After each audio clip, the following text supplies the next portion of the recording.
ஓகார இடைச்சொல். அந்த ஓகார இடைச்சொல் ஒழியிசை, வினா, சிறப்பு, எதிர்மறை, தெரிநிலை, கழிவு, அசைநிலை, பிரிப்பு என்னும் 8 பொருட்பட ஓகார இடைச்சொல் வரும்.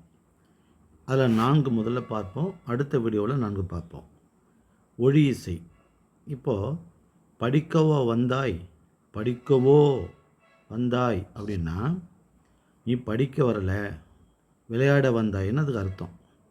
அப்போ ஒன்றை ஒழித்து மற்றொரு பொருளை நாம் உணர செய்வது தான் ஒழியிசை ஓகார இடைச்சொல்னு பேர். படிக்கவோ வந்தாய் அப்படின்னா நீ படிக்க வரலை, விளையாட வந்தாயின்னு அர்த்தம். அடுத்து வினா. அதில் ஓகார இடைச்சொல் எப்படி வரும்?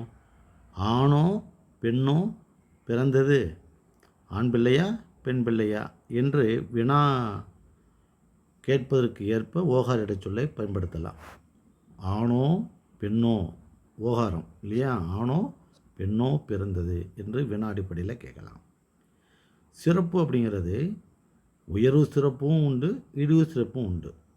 ஓ நல்லவன் என்று உயர்வு சிறப்பாகவும் சொல்லலாம். ஓ கொடியவன் இழிவு சிறப்பாகவும் சொல்லலாம்.